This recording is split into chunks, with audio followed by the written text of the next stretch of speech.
आणि माझ्या मते पवन मैदानाच्या दिशेने निघाले। प्रेक्षकांमधून पवनचा सुद्धा आवाज येतोय। या ठिकाणी पवन केने भिवंडीच्याच गोरसाई गावचा सुपुत्र, सध्या टेनिस क्रिकेट मध्ये वलयांकित नाव। आज दिवसा देखील ग्रामीण प्रीमियर लीग मध्ये चांगली कामगिरी केली आहे आणि रात्री मात्र मुंबईमध्ये दाखल झालेले आहेत। पवन केने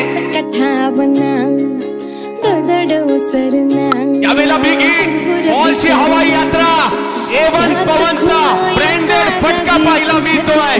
बॉल हरवलाय की काय, एवढ्या लांबवर मारलाय सिक्सर।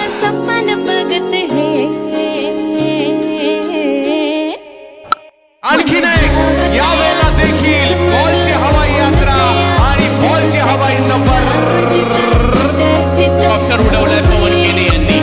पवन केने या नावाची चर्चा, या नावाचा डंका पाहायला मिळतोय। याचं उत्तर पवन केने यांनी या बॉलवर देताना पाहायला मिळाले। काही बॉल थोडासा पुढे